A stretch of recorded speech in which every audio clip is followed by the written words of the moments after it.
নমস্কার বন্ধুরা। তো আজকে আর আমি ইন্ট্রো দিয়ে শুরু করছি না, তবে তোমরা বলো কলকাতা আজকে কেমন খেলেছে। তো দারুণ একটা জয় আজকে নিয়ে এসেছে, ঠিক আছে।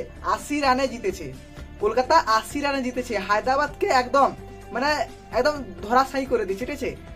80 রানে ম্যাচটা জিতেছে এবং রান রেট, ঠিক আছে, একদম পজিটিভে নিয়ে এসেছে। যেখানে 1.67 মাইনাস ছিল সেখানে 0.07 প্লাসে চলে এসেছে। তো এই ম্যাচের কয়েকটা বেস্ট মুভমেন্ট আমি কথা বলবো।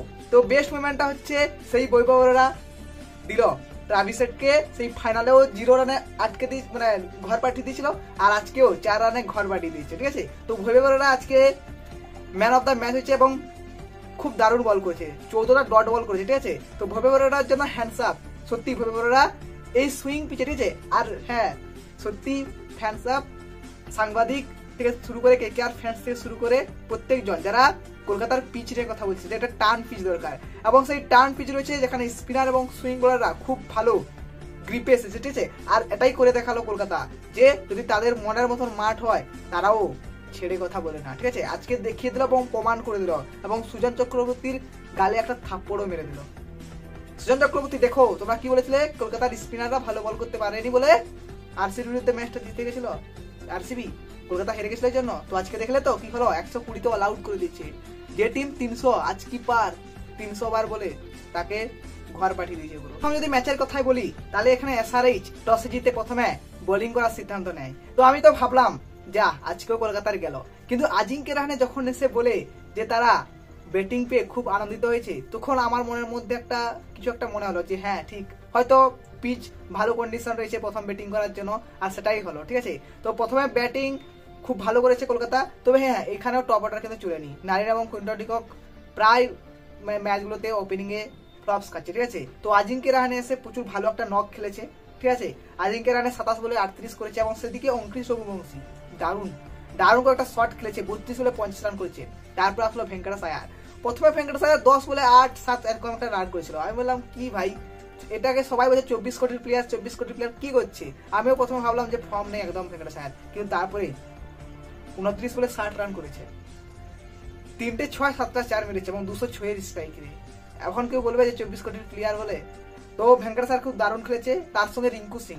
অনেকে বলছে রিঙ্কু সিং হ্যাঁ বড় লোক হয়ে গেছে, এখন রান করতে পারছে না, ঠিক আছে। তো যখন গরিব ছিল তখন রান করতো, তো আজকে রিঙ্কু সিং ও জবাব দিয়ে দিয়েছে। 17 বলে 32 রান করেছে 188 স্ট্রাইক রেটে। তো মোটামুটি 20 ওভারে 206 রান করেছে। এমন সময় একটা ছিল যে 15 ওভারে 122 রান ছিল, সেখান থেকে 5 ওভারে মোটামুটি 80-78 মতো রান করেছে, ঠিক আছে। 200 রান ঠেকিয়ে দিয়েছিল 20 ওভারে, ঠিক আছে। তারপরে বল করতে আসছে আমাদের ভৈভবরা। তো ভৈভবরা বল করে, ঠিক আছে, প্রথম ওভারেই উইকেট নিয়ে নেয় আমাদের ট্রাভিসেট, ঠিক আছে। ট্রাভিসেটের উইকেটটা নিয়ে নেয়। তারপরে অভিষেক শর্মা এসেছে, অভিষেক শর্মার উইকেটটা হর্ষিত রানা এসে নিয়ে নেয়, এবং টপ অর্ডারে দুজনকেই ওপেনিং এ পাঠিয়ে দেয়, ঠিক আছে, বাড়িতে।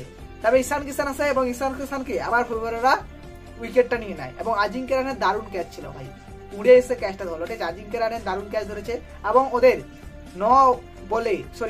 9 রানে 3টে উইকেট পড়ে গেছিল। তো এখান থেকে বোঝা গেছিল যে আর যদি একটা উইকেট যদি হেনরি ক্লাসনে নিয়ে যাওয়া হয় তাহলে 100 রানের মধ্যে অল আউট করে দেওয়া হবে। তবে তারপরে ভৈভবরা এলো, কিন্তু একটু ওই ওভারে রান খেয়ে গেল, ঠিক আছে। তারপরে নীতিশ কুমার রেড্ডি নারিন এসে উইকেটটা নিল। তারপরে কামিন্ডু মেন্ডিস একটু ভালো খেলছিল, ঠিক আছে, পরপর 6-4 মারতে ছিল, কিন্তু সেখানে নারিন এসে আবার উইকেটটা নিয়ে নেয়। তারপরে হেনরি ক্লাসন দারুণ একটা রান নিয়ে গেছিল, ঠিক আছে, কিন্তু সেই আবার ভৈভবরা নিয়ে আসে এবং উইকেটটা নেয় হেনরি ক্লাসেনের। তারপরে অনিকেত ভর্মা, প্যাট কামিন্স, ঠিক আছে, এগুলো আউট করে দেয় বরুণ চক্রবর্তী। পরপর বরুণ চক্রবর্তী 2টো উইকেট নিয়ে নেয়, একটা হচ্ছে তোমার হচ্ছে সমরজিৎ সিং, আর একটা হচ্ছে তোমার প্যাট কামিন্স, হ্যাঁ। তো পরপর উইকেট নিয়ে নেয়, এবং প্রথমে মনে হলো হ্যাট্রিক নিয়ে নেবে, কিন্তু হ্যাট্রিকটা নিতে পারেনি। তো বরুণ চক্রবর্তী 3টে উইকেট, ভৈভবরা 3টে উইকেট, হর্ষিত রানা 1টা উইকেট, আন্ড্রে রাসেল 2টো উইকেট, এবং সুনীল 1টা উইকেট। তো মোটামুটি সবাই আজকে উইকেট পেয়েছে। হ্যাঁ, ময়ন আলী, আজকে ময়ন আলীকে বল করতে হয়নি, তো ভাবছিলাম যে ময়ন আলী বল করবে, কিন্তু ময়ন আলীকে বল করেনি, এবং ফাইনালি 120 অল আউট করে দেয় এবং 80 রানে কলকাতা জিতে যায়। তো কেমন লাগলো তোমাদের কলকাতার খেলা? তো এটাই হচ্ছে ডিফেন্ডিং চ্যাম্পিয়নের খেলা, এবং আজকেই দেখিয়ে দিল যে কলকাতা সেই ডিফেন্ডিং চ্যাম্পিয়নের মতন খেলছে, ঠিক আছে। তো এরকম যদি টার্নিং পিচ হয় তো ইডেনে কিন্তু কলকাতা আরো যে ম্যাচ রয়েছে, ঠিক আছে, আরো 5টা ম্যাচ রয়েছে, 5টার মধ্যে কিন্তু মোটামুটি 3টে থেকে 4টে ম্যাচ কলকাতা জিতছেই ইডেনের পিচে। তো থ্যাঙ্কস টু অল এভাবে সাপোর্ট করার জন্য। কেকেআর ফ্যান্সরা জেগে উঠেছিল যে পিচকে একটু স্পিন পিচ করার জন্য, সেটাও হয়েছে। তো থ্যাংক ইউ সবাইকে। এবং তোমরা কেমন লাগলো হচ্ছে কলকাতার খেলা তোমরা কমেন্টে জানিও, ঠিক আছে? দেখা হচ্ছে নেক্সট ভিডিওতে।